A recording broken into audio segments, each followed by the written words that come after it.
दूसरा कुरिन्थियों अध्याय 12 स्वर्ग। अब स्वर्ग कहाँ है और स्वर्ग क्या है? शरीर में कांटा। पौलुस के शरीर में कौन सा कांटा चुभ रहा था? विश्वासियों ने पहले ही पाप कर लिया है, इसका क्या मतलब है? और इसलिए हम आज अपना पाठ 2 कुरिन्थियों अध्याय 12 पर शुरू करने जा रहे हैं। लेकिन पहले आइए ये सुनिश्चित करें कि हम बच गए हैं। बचाए जाने के लिए हमें सुसमाचार पर विश्वास करने की आवश्यकता है। मैं घोषणा करता हूँ कि मैं पौलुस हूँ, सुसमाचार जिसके द्वारा तुम बच जाते हो, कि पवित्र शास्त्र के अनुसार मसीह हमारे पापों के लिए मरा और गाड़ा गया और पवित्र शास्त्र के अनुसार तीसरे दिन जी भी उठा। प्रथम कुरिन्थियों 15 का 1 से 4। इसलिए हमें विश्वास करना होगा। कैसे? क्रूस पर चढ़कर मसीह हमारे पापों के लिए क्रूस पर मरा और वह उस कब्र में दफनाया गया और तीसरे दिन वह फिर जी उठा। क्योंकि नरक वास्तविक है, परंतु यीशु ने बचने का उपाय निकाला और पृथ्वी पर चलते हुए कहा, यदि मनुष्य सारे जगत को प्राप्त करे और अपने प्राण की हानि उठाए तो उसे क्या लाभ होगा?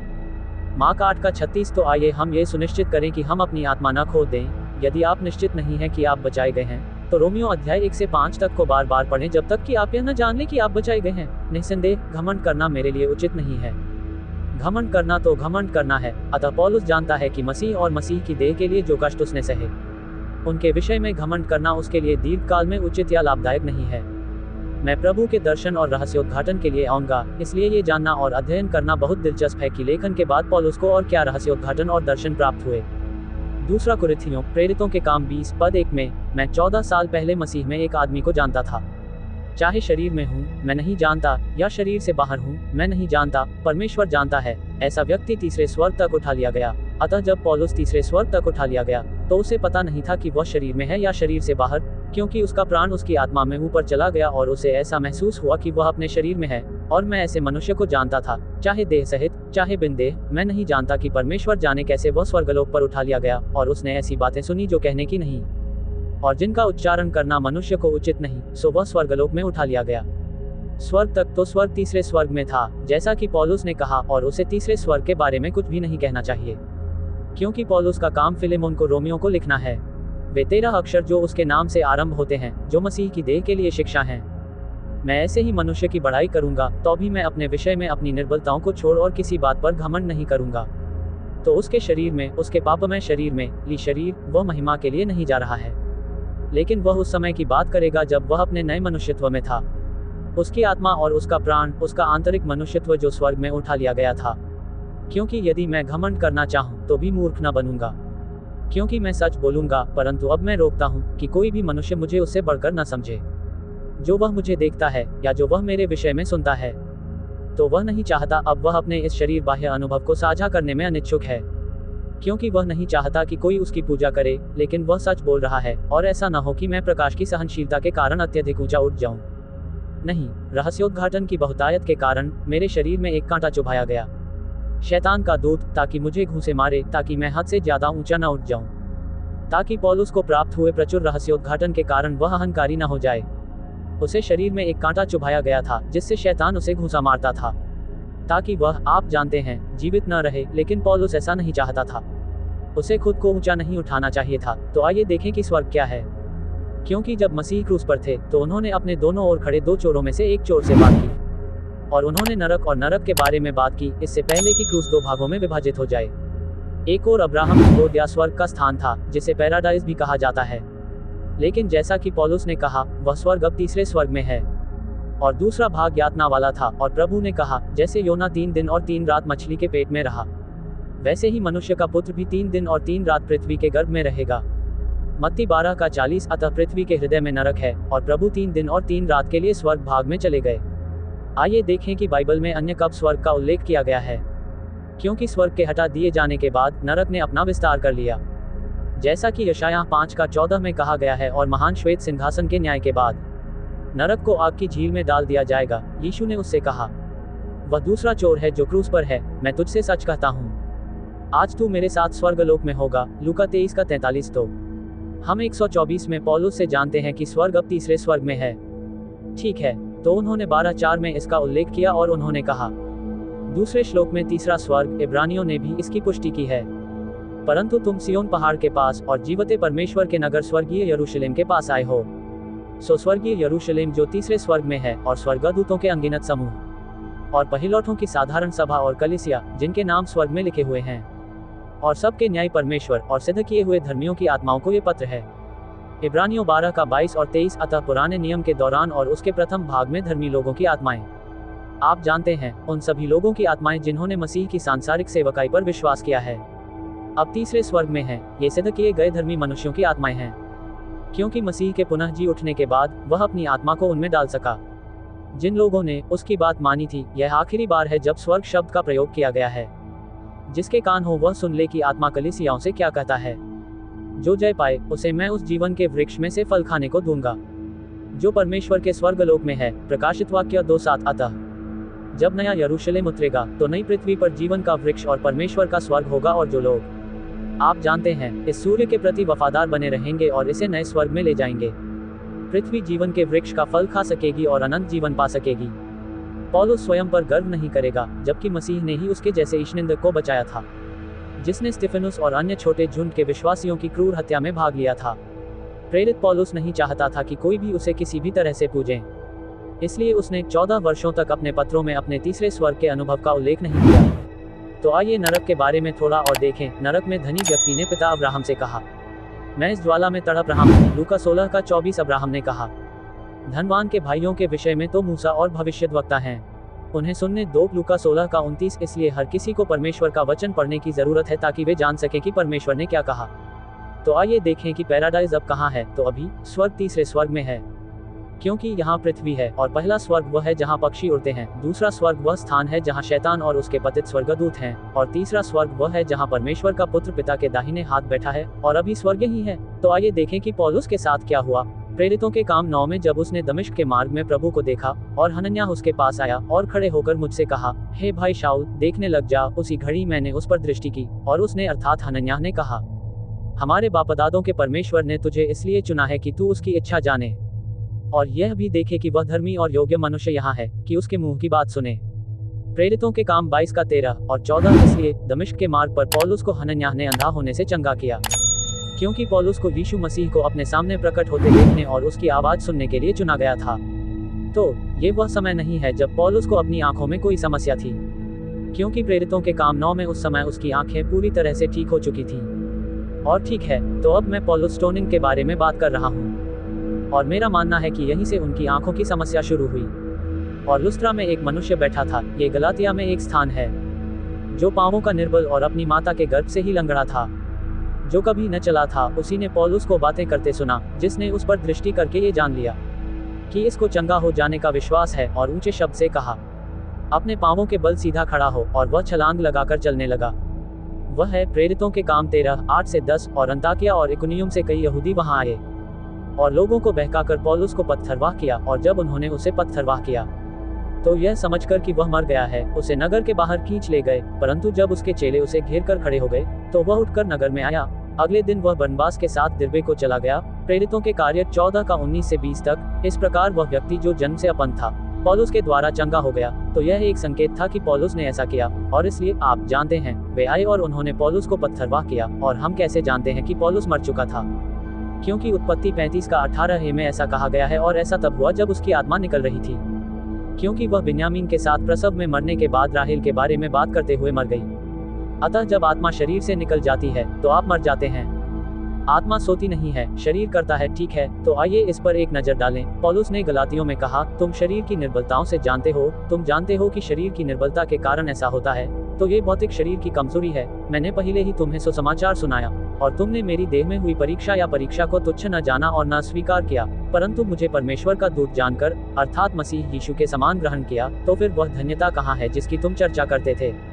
क्योंकि मैं तुम्हारे विषय में गवाही देता हूँ कि यदि हो सकता तो तुम अपनी आंखें निकालकर मुझे दे देते। क्या मैं इसलिए तुम्हारा शत्रु हो गया कि मैं तुमसे सच कहता हूँ? ये गलातियों 4:13-16 तक है। तो यह उसके शरीर में एक कांटा था। मैं मुसीबत यीशु के विषय में क्या? जब वह पृथ्वी पर था तो वह लोगों को क्यों चंगा कर रहा था? और यीशु सारे गलील में फिरता हुआ उनकी सभाओं में उपदेश करता और राज्य का सुसमाचार प्रचार करता और लोगों की हर प्रकार की बीमारी और दुर्बलता को दूर करता रहा। मत्ती 4:23। इस प्रकार उसने सभी लोगों को उनकी बीमारी और व्याधि से पुनर्तः चंगा किया। और उसने ऐसा क्यों किया? ओह, और वह पृथ्वी पर राज्य का सुसमाचार प्रचार कर रहा था। तेरे वंश में से जिस किसी के पांव टूटे या हाथ टूटे या कमर टेढ़ी हो या उसमें कोई दोष हो, वह बीच वाले पर्दे के भीतर न आए और न वेदी के समीप आए, क्योंकि उसमें कोई दोष है जिसे उसने अपवित्र किया है। मेरे पवित्र स्थान नहीं। लेवी व्यवस्था 21 का 17 से 23। इसलिए याजक को पुनर्तः स्वस्थ होना आवश्यक था, अन्यथा वह पवित्र स्थान या परम पवित्र स्थान में नहीं जा सकता था। जैसा कि यशायाह में कहा गया है, ये राज्य के चिन्ह हैं। तब अंधों की आंखें खोली जाएंगी और बहरों के कान खोले जाएंगे। तब लंगड़ा हरिण की नाई चौंकेगा और गूंगे अपनी जीभ से जय जयकार करेंगे, क्योंकि जंगल में जल के सोते फूट निकलेंगे और मरुभूमि में नदियां बहने लगेंगी। यशायाह 35:5 और 6। अतः परमेश्वर अपने राज्य में उन सभी को जो पुनरुत्थित हुए हैं अच्छे स्वास्थ्य और महिमा में शरीरों में पुनर्स्थापित करेगा, और पृथ्वी को वैसा ही पुनर्स्थापित करेगा जैसा वह अदन के समय में था, अर्थात अदन की वाटिका। अतः यीशु ने जो चिन्ह दिखाए, इस्राएल को दिखाए या सिद्ध किया, उससे ये पता चला कि इस युग में वह उनका मसीहा था और पादरी को पुनर्तः स्वस्थ होने की आवश्यकता नहीं है। कुछ लोग भविष्य में जब मसीह विरोधी चिन्ह दिखाएगा तो उस पर विश्वास करेंगे। तो चलिए हम अपना अध्याय जारी रखते हैं। ठीक है, यहाँ हमारी सरलीकृत बाइबल है। तो ये सब बाइबल है, ये सब सत्य है, परंतु हमें सत्य को सत्य से अलग करना है, क्योंकि परमेश्वर ने दूसरे तीमुथियुस 2:15 में आदेश दिया है कि अपने आप को परमेश्वर का ग्रहण योग्य और ऐसा काम करने वाला ठहरा जो लज्जित होने ना पाए और जो सत्य के वचन को ठीक रीति से बांटता हो। इसलिए पौलुस ने कहा कि मैं तुम अन्य जातियों से बातें करता हूँ, इसलिए कि मैं अन्य जातियों के लिए प्रेरित हूँ। मैं अपने प्रेरितों की कार्यालय बढ़ाई करता हूँ। रोमियो 11:13। बाइबल में परमेश्वर ने 2 प्रकार के निर्देश दिए हैं। नीले पृष्ठ उन लोगों के लिए हैं जो स्वर्ग में रहेंगे, जबकि लाल पृष्ठ उन लोगों के लिए हैं जो पृथ्वी पर रहेंगे। इसलिए हमें परमेश्वर के वचन, परमेश्वर के मार्ग का अध्ययन करना चाहिए और सत्य को वहीं विभाजित करना चाहिए जहां परमेश्वर उसे विभाजित करता है। हम किंग जेम्स बाइबल का अध्ययन करते हैं, जिसे पॉलिन दृष्टिकोण से सही ढंग से विभाजित किया गया है। पौलुस ने कहा, जो मैं कहता हूँ उस पर ध्यान दे और प्रभु तुझे सब बातों की समझ दे। 2 तीमुथियुस 2:7। अतः यदि हम रोमियो में फिलेमोन को पौलुस द्वारा कही गई बातों पर विचार करें, अर्थात वे 13 पुस्तकें जो पौलुस से आरंभ होती हैं उन लोगों के लिए जो स्वर्ग में रहेंगे, तो हम उत्पत्ति से प्रेरितों के काम 9 में उन लोगों के लिए कही गई बातों पर भी विचार कर सकते हैं जो पृथ्वी पर रहेंगे। और हम इब्रानियों से प्रकाशित वाक्य तक पढ़ सकते हैं जो इसराइल के लिए और अधिक भविष्यवाणी है उन लोगों के लिए जो पृथ्वी पर रहेंगे। अतः पौलुस पद 13 में आगे कहता है कि इस बात के लिए मैंने प्रभु से 3 बार विनती की कि यह मुझसे दूर हो जाए, और उसने मुझसे कहा, मेरा अनुग्रह तेरे लिए बहुत है, क्योंकि मेरी सामर्थ्य निर्बलता में सिद्ध होती है। इसलिए मैं बड़े आनंद से अपनी निर्बलताओं पर घमंड करूंगा कि मसीह की सामर्थ मुझ पर छाया करती रहे। तो क्या है? तो आप जानते हैं, पौलुस ने प्रभु को फिर से उससे बात करते हुए सुना। और आप जानते हैं अनुग्रह के बारे में ऐसा क्या है जो पौलुस के लिए और अनुग्रह के द्वारा हमारे लिए पर्याप्त है।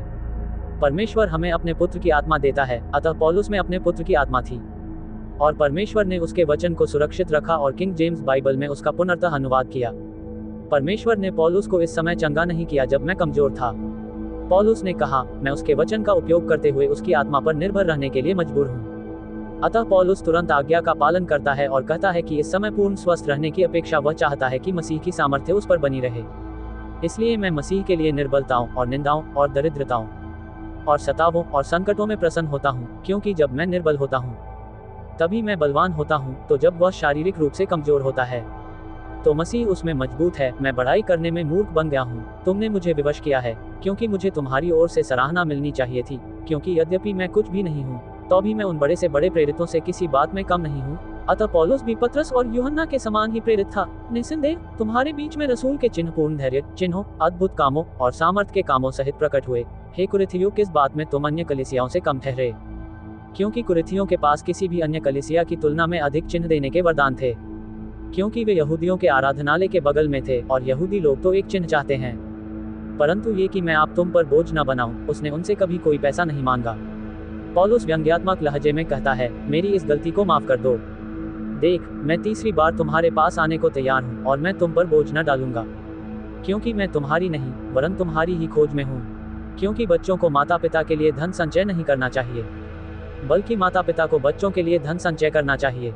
अतः पौलुस तीसरी बार उनके पास आने के लिए तैयार है और इस बार भी वह उन पर बोझ डालने या उनसे पैसे मांगने की योजना नहीं बनाता, क्योंकि वह उनकी चीजों के पीछे नहीं है, बल्कि वह तो उनकी तलाश में है।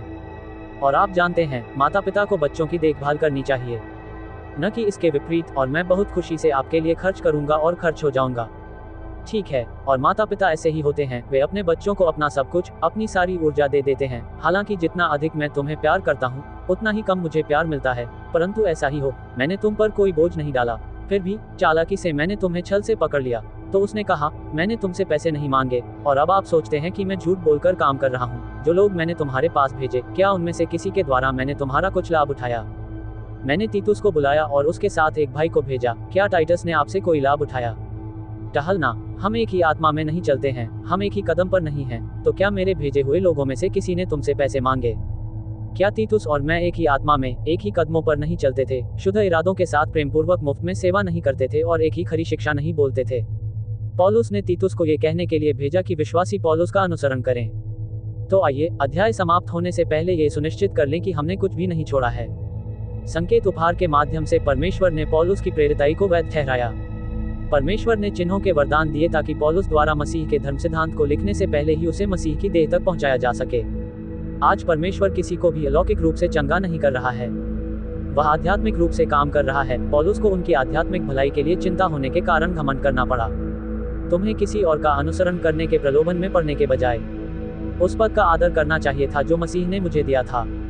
इन उपहारों ने यहूदियों और अन्य जातियों को दिखाया कि परमेश्वर पौलुस के माध्यम से बोल रहा था।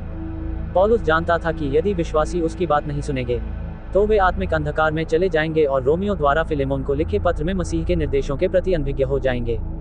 जो तुम्हारा है वह मुझे नहीं चाहिए, मैं तुम्हें चाहता हूँ। प्रेरित पौलुस उनके आध्यात्मिक पिता हैं। माता पिता को अपने बच्चों की देखभाल करनी चाहिए, न कि इसके विपरीत। लेकिन ऐसा लगता है कि जितना अधिक मैं तुमसे प्यार करता हूँ उतना ही कम तुम मुझसे प्यार करते हो। ऐसा ही हो, मैंने तुमसे कभी कुछ नहीं मांगा, लेकिन कुछ लोग अब भी सोचते हैं कि मैंने तुम्हें झूठ के जाल में फंसाया है। आइए अध्याय को पुनः समाप्त करें। तुम ये समझो कि हम तुम्हारे सामने बहाना बना रहे हैं। हम मसीह में परमेश्वर के सामने बोलते हैं, लेकिन हम सब कुछ करते हैं प्रियतम आपके उत्थान के लिए। तो फिर क्या आपको लगता है कि हम आपसे कोई पैसा न मांगने या मुझे फॉलो करने के लिए न कहने के लिए माफी मांगते हैं? हम ये सब कर रहे हैं और वह इन सभी को अपना प्रिय कहता है, तुम्हारी उन्नति के लिए कि तुम विश्वास में बढ़ते जाओ, क्योंकि मुझे डर है कि कहीं जब मैं आऊं तो लोग मुझे ना पाएं। नहीं, मैं तुम्हें वैसा नहीं पाऊंगा जैसा मैं चाहता हूं, और यह भी नहीं कि मैं तुम्हारे लिए वैसा ही पाऊंगा जैसा तुम नहीं चाहते। ठीक है, तो वह कह रहा है, मुझे डर है कि जब मैं आऊंगा तो कुछ लोग ऐसे होंगे जो मेरा अनुसरण नहीं करेंगे, और जब मैं आऊंगा तो तुम मुझे वैसे नहीं पाओगे जैसे तुम चाहते हो कि तुम मुझे पाओ, क्योंकि मैं इस बात पर क्रोधित हो जाऊंगा, नहीं तो बहस हो जाएगी। ईर्ष्या, क्रोध, झगड़े, चुगली, कानाफूसी, सूजन, कोलाहल और बहुत कुछ।